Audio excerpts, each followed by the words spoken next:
Hi everyone, how are you doing today? I'm Ninja Whale. My story today centers around two female protagonists and begins in the year 1975. In year 1975, during the Cultural Revolution in China, among many campaigns, there was one called 农业学大寨, which translates to learn from Dazhai village in agriculture. Slogans like move the mountains to make farm fields were being blasted and were implemented literally, so there was a lot of ground leveling going on. This was very concerning to archaeologists because oftentimes archaeological sites lay beneath raised grounds. Under this context, the first protagonist who I want to introduce is Zheng ZhenXiang, who is a Chinese archaeologist who is described as a passionate and stubborn leader. Upon graduating from Peking University in 1954, she stayed to do research, but 8 years later, she decided to leave Beijing to go to Henan in pursuit of an archaeological heaven called Yinshu, and she dedicated more than 30 years of her career and life to this site. Yinshu was a capital in late Shang dynasty, which ranged from around 1600 to 1046 BC. Technically, the capital was just called Yin, and Shu simply means ruins. But this place was already referred to as Yinshu in as early as Han dynasty. And we know this because in Shi Ji, records of the Grand Historian, which was a first and foundational general history of China finished by Han dynasty official Sima Qian in around 94 BC, we can already find references to Yinshu. Yinshu is situated in present-day Henan province in the northwest corner of the city of Anyang. The area where the palaces used to be is in present-day Xiaotuncun, which is a little village. Now, back in the year 1975, people were ready to level the raised grounds in this village to make farm fields. Zheng ZhenXiang was determined to protect the archaeological paradise, but in order to do that, she first needed to find leverage. At the time, there was a cotton field that was yet to be harvested on top of the raised grounds, and so Zheng ZhenXiang said to the village officials, "Let us drill these grounds just in case there's something beneath it, and we promise that we won't disturb the harvest." They let her and her team do it, and very soon the team hit upon a large area of rammed earth under the ground. Now, the presence of rammed earth could be due to other more boring things, but it could also be an indication of the presence of ancient burials beneath the ground. Using this discovery as leverage, she was able to persuade the village officials to call off the leveling. A year later, in 1976, after getting all the paperwork, the excavation officially started. During the process, there were many times when the team wanted to give up, especially when, after drilling past a thick layer of rammed earth and blood-boiling summer sun, they found yet another layer of rammed earth. There were very few burial pits in the palace area anyway, so perhaps this was just some building foundations with nothing interesting awaiting them underneath. But Zheng ZhenXiang persuaded the team to persist. In her experience, this was strange, and she believed that there must be something underneath, and even if there isn't, as good scientists, we must find out for sure that there isn't. It turns out that Zheng ZhenXiang's intuition was correct. The tomb that they unearthed, which was considerably sized at 5.6 by 4 meters, is to date the only Shang dynasty royal tomb which is intact and hasn't been looted at the time of excavation. At the beginning, the team didn't know who the tomb belonged to. Out of the 1,928 artifacts found in the tomb, 468 were bronze vessels, out of which 190 had inscriptions on them. Out of these 190 vessels with inscriptions on them, there were 9 different kinds of inscriptions. An overwhelming 109 bronze vessels had the inscription Fu Hao on them, and some more had the inscription Si Mu Xing, and Mu Xing was later determined to have been a posthumous appellation for Fu Hao. So this led the team to conclude that this tomb belonged to somebody by the name Fu Hao. The artifacts inscribed with Fu Hao consisted of vessels used in cooking, vessels for eating, vessels for drinking wine, and get this, weapons used in battle. Perhaps the most well-known today is this wine vessel that was featured on CCTV show National Treasure, Fu Hao Xiao Zun. Xiao means owl, and Zun is a kind of wine vessel. There's a pair of them. One is in the National Museum of China, and the other is in the Henan Museum. So who is Fu Hao? At the time, we didn't know. Presumably, the history of Shang Dynasty was passed down by word of mouth until they were written down centuries later. The first written records were found in Shangshu, which appeared centuries later in the spring and autumn period, which spanned from around 770 to 476 BC. So the historical sources that historians use to infer things about the Shang Dynasty are these written records from centuries later, and also the unearthed oracle bones, 卜辞, that date to the Shang Dynasty.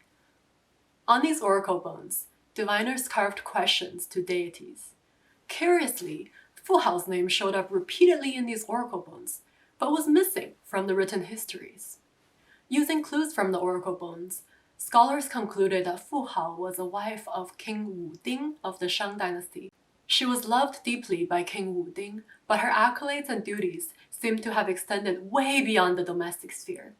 For example, she was trusted with leading armies in battle and was also trusted with heading important ceremonies. But if she was so important to Wu Ding's rule at large, then why is there no mention of her in written histories? Here I'm going to take a little digression and talk a little bit about what we did know from written histories. Wu Ding's role was quite documented in written histories.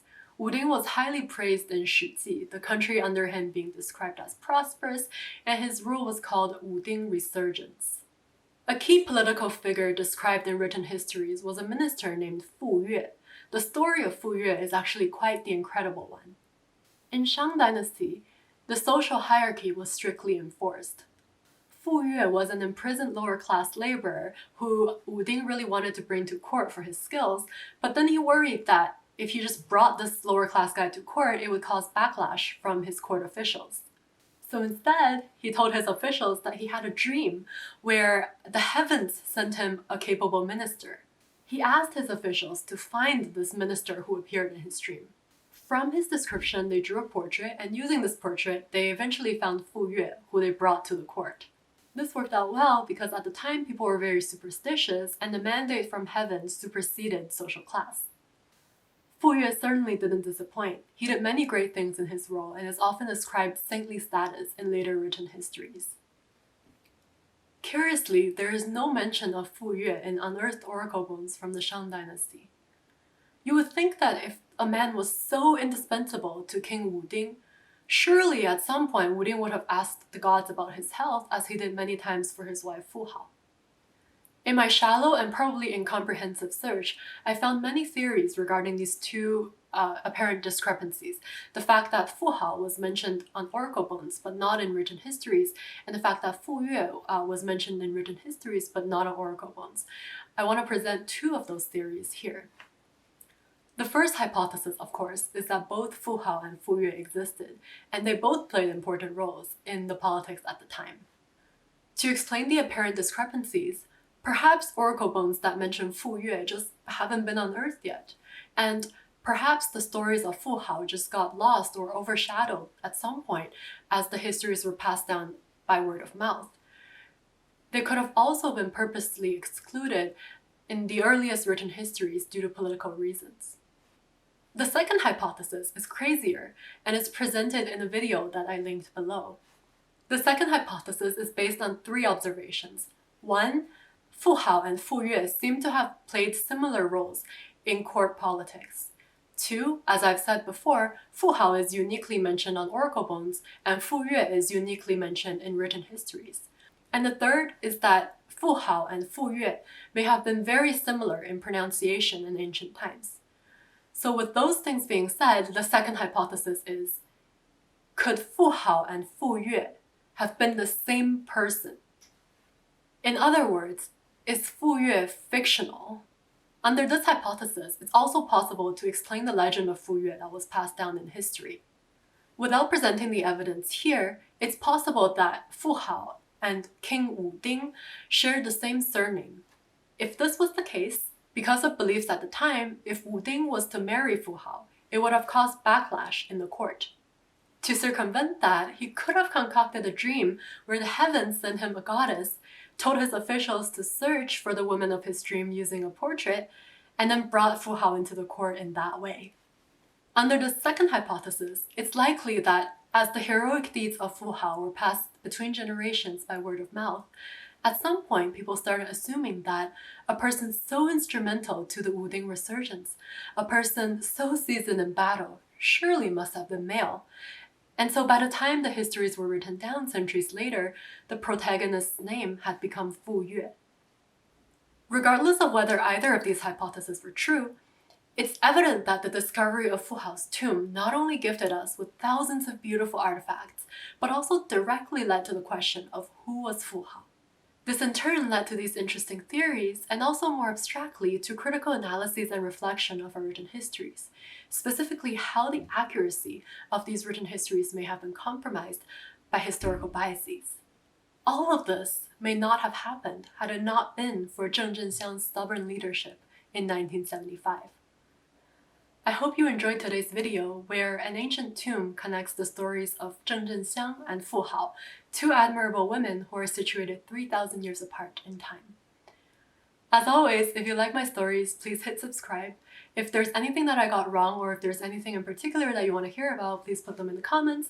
And also feel free to check out my previous video, which is on a beautiful chalice from the Qing Dynasty. Thank you for watching, and see you next time.